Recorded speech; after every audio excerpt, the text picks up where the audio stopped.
Everyone, welcome back to my channel.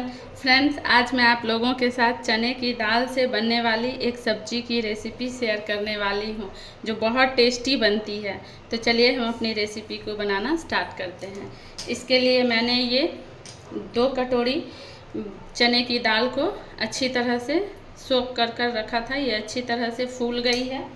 अब मैं इस दाल को इस मिक्सर के जार में डालकर अच्छी तरह से ग्राइंड कर लूँगी। इस दाल को मिक्सी के जार में ट्रांसफ़र कर लिया है। अब इसमें मैं ये 2 हरी मिर्च है जिसको मैंने काट कर रखा था, वो मैं इसमें डाल दूँगी। अगर आपके यहाँ अदरक खाते हो तो आप अदरक यानी जिंजर भी इसमें डालकर और ग्राइंड कर सकते हैं। मेरे यहाँ नहीं खाते हैं इसलिए मैं नहीं डालती हूँ। तो इसको अब हम ग्राइंड कर एक फाइन सा पेस्ट तैयार करेंगे। देखिए, मैंने ये दाल का पेस्ट बना लिया है। अब इसको मैं इस बाउल में ट्रांसफ़र कर दे रही हूँ और इसके साथ ही अब इसमें मैं कुछ मसाले ऐड करूँगी, जैसे 1 छोटी चम्मच लाल मिर्ची पाउडर। मिर्ची मैंने हरी मिर्ची भी डाली थी, तो आप उस तरह से देख लीजिएगा, आपके घर में तीखा कैसा खाते हैं उस तरह से आप मिर्ची डालिएगा। थोड़ा हल्दी पाउडर, टेस्ट के अकॉर्डिंग नमक और थोड़ा सा ये अजवाइन और मंगरेला है, इनको हाथों से इस तरह से क्रश कर डालूंगी मैं। और फिर ये एक पतले स्लाइस में कटा हुआ प्याज है, इनको भी मैं इस तरह से अच्छी तरह से इसके लच्छे खोलकर मैं इसमें डालूंगी और इन सभी को इसमें डालकर अच्छी तरह से हाथ से मिक्स करूंगी। सभी चीज़ों को अच्छी तरह से मिला दिया है और इस तरह से आप हाथों से इनको बहुत अच्छी तरह से बीट कीजिएगा।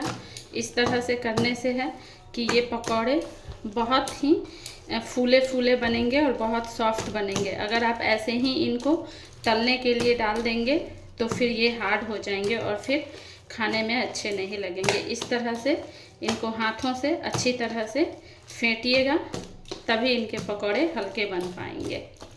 इनको अच्छी तरह से फेंट दिया है। अब मैं इनको 5 मिनट के लिए साइड में रख दूंगी ताकि ये और अच्छी तरह से फूल जाएं, फिर हम इनको तलेंगे।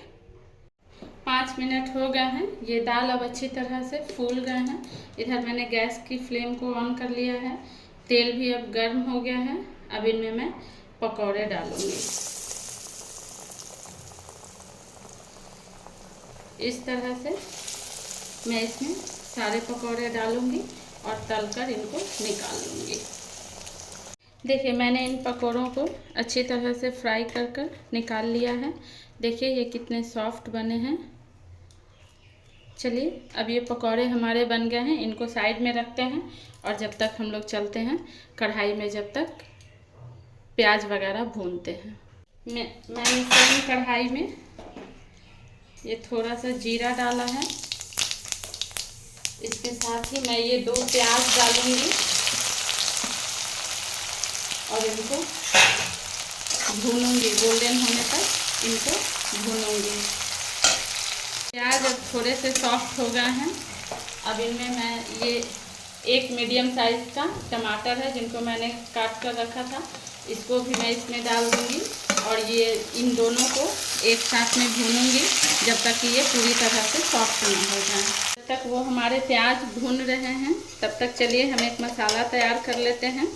इसके लिए मैंने ये आधी चम्मच गार्लिक का पेस्ट यानी लहसुन का पेस्ट लिया है। इसमें मैं ये 1 चम्मच हल्दी पाउडर डालूंगी, 1 चम्मच लाल मिर्ची पाउडर। तीखा आप अपने टेस्ट के अकॉर्डिंग कम या ज़्यादा कर सकते हैं। 1.5 चम्मच धनिया पाउडर और साथ ही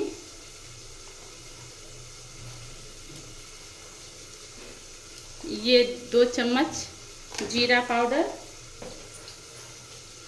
और टेस्ट के अकॉर्डिंग नमक भी आप अपने टेस्ट के अकॉर्डिंग कम ज़्यादा कर सकते हैं। में मैं थोड़ा सा पानी डाल दूंगी और ये पानी डालकर इनको इस तरह से मिक्स कर थोड़ी देर के लिए छोड़ दूंगी तब तक ये मसाला, जब तक हमारे प्याज भुनेंगे, जब तक ये हमारे मसाले अच्छी तरह से फूल जाएंगे। इनको हम साइड में रखेंगे और चलिए हम देखते हैं प्याज कैसे हैं। प्याज और अच्छी तरह से सॉफ्ट हो गए हैं। अब हमने ये मसाला, इसमें जो मसाला हमने सोख कर रखा था उसको हम इसमें डाल देंगे और फिर इनको अच्छी तरह से भूनेंगे।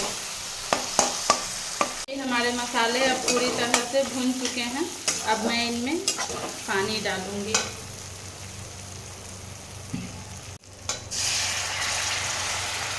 ये गर्म पानी है, गर्म पानी ही आप डालिएगा, क्योंकि सब्जी में अगर आप गर्म पानी मसालों में डालेंगे तो उसकी कुकिंग प्रोसेस रुकेगी नहीं और ये मसालों का कलर भी बहुत अच्छा आएगा और टेस्ट भी बहुत अच्छा आएगा। इसलिए हमेशा गर्म पानी ही डालिएगा।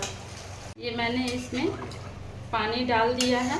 अब मैं इनको ढककर 2 मिनट के लिए बॉयल होने दूंगी। जब इसमें एक अच्छा सा बॉयल आ जाएगा फिर हम अपने पकौड़ों को इसमें ऐड करेंगे। हमारी ग्रेवी में अब अच्छे से बॉयल आ गया है। अब मैं इनमें ये सारे पकौड़े अब मैं इसमें डाल दूंगी।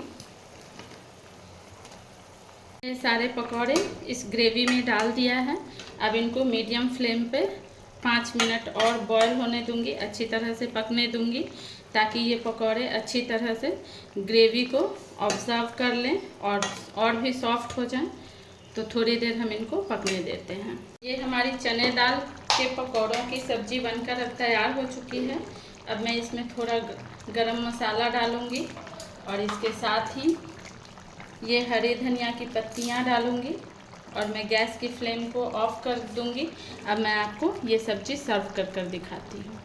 तो देखिए ये चने दाल के पकौड़ों की सब्ज़ी बनकर तैयार हो गई है। आप लोग भी इस सब्ज़ी को एक बार बनाइए, खाइए और कमेंट्स में ज़रूर बताइएगा कि आप लोगों को ये रेसिपी कैसी लगी।